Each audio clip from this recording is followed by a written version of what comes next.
Welcome back to Powernights Festival at Silverstone. You know, it's typical, isn't it? It's been lovely all day. You think, do you know what? I'll just get the old soft top out for a drive this evening. And what happens? Of course, it's the British summer. It rains.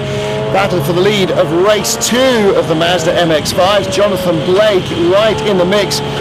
Alongside him, Malcolm Edison. And right in front is Charles Plumley. Plumley starting on the front row of the grid as the finishers were reversed in their finishing order for race 2 from race 1, so the winner started stone last, Paul Sheard. And there coming through the order is Tom Roach, the white number 3 machine, picking up 3rd place there from Malcolm Edison in the heavy rain. Right behind 55, Martin Stevenson moves up into 4th place at Edison's expense. And of course, Tom Roach in the first of those white cars was the pole man. Lost out of the final corner to Paul Sheard for the win in race 1. Sheard though struggling to find his way through traffic. There he is, car number 1. He is 4 or 5 places further back and he's really mired in this battle. Matthew Robinson's black car. And they try and find their way around Malcolm Edison. Sheard squeezes through, gets by Robinson. Paul O'Neill on the back of that group, the orange and black car. But once more we are with Jonathan Blake battling for the lead, but can't hold off Tom Roach. Roach quite a lot quicker in qualifying, and through with him as well goes 32 Charles Plumley. So Jonathan Blake had a good run on the club straight to get into the lead. Now back down to 3rd place.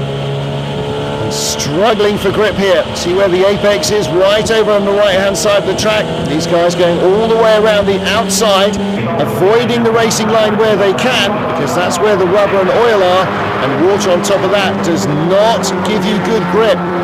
Here comes the battle for 4th then, Paul Sheard leading it. White car behind Martin Stevenson. There is Jennifer Garrett, she was 3rd in race 1, and behind them is the ex-touring car and GT racer Paul O'Neill. O'Neill doing a lot of different racing categories at the moment for various different motor racing publications, writing features on the racing and finding even his little Mazda MX5 quite a handful in these tricky conditions. And for a man used to British touring cars and the likes of Chrysler Vipers, to find such a small car as this to be quite so entertaining, I think will be quite eye-opening. But these MX5s are being well sorted out and always produce entertaining racing. Lead trio are not going to be caught though. There is certainly not enough time left for Paul Sheard, no matter how quickly he goes, to catch them. And they seem to have settled down into a very quick rhythm. Sheard easing away though from the group behind. Jennifer Garrett there in 5th place. She's in the 2nd of the Keystone cars with a bit of a ding in the nose. And she's under pressure from Robinson. Oh, mistake by Martin Stevenson. And as Robinson drifts out wide, just about finds some grip out there. He nearly drops the car off the road. Heading to the checkered flag, Tom Roach about to avenge his defeat in the first race. He should have won that one too, but somehow lost out in a drag race to line out of the final corner. Surely he's not going to do it a second time. Checkered flag awaits as he heads out of Luffield. Charles Plumley in 2nd place. Powernights sponsor Jonathan Blake in 3rd, right on his tail, but it's going to be a comfortable win for Tom Roach. Plumley in 2nd place, over 3 seconds behind, with Jonathan Blake in 3rd.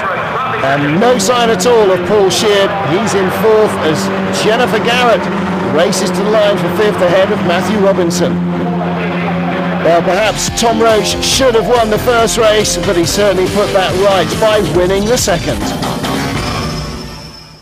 I love the rain and a bit of a pile-up at the start somewhere, and I was lucky to just get through it and then just had to keep it clean and make sure I knew hopefully I'd have the speed to catch him and not do anything silly. A couple of times we saw you a couple of sideways movement through cops. yeah. Oh, they're brilliant fun to drive in the rain, these cars, and so controllable and wicked fun. Yeah, I think Powernights, the whole concept is certainly put that right by winning the 2nd.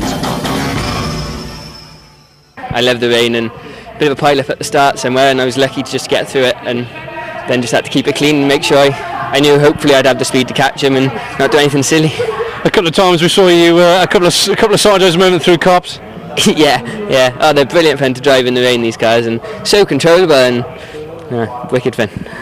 Yeah, I think Powernights, the whole concept, is an incredible way of putting a motorsport to the people that wouldn't normally see it. So, I mean, effectively, people who would normally go and watch a football match or something of that ilk, then there is excitement in motorsport, and I think it's great that people come along to see what it's all about. I think it's great for motorsport in general, and who knows, this might set the precedents for the future. Let's see.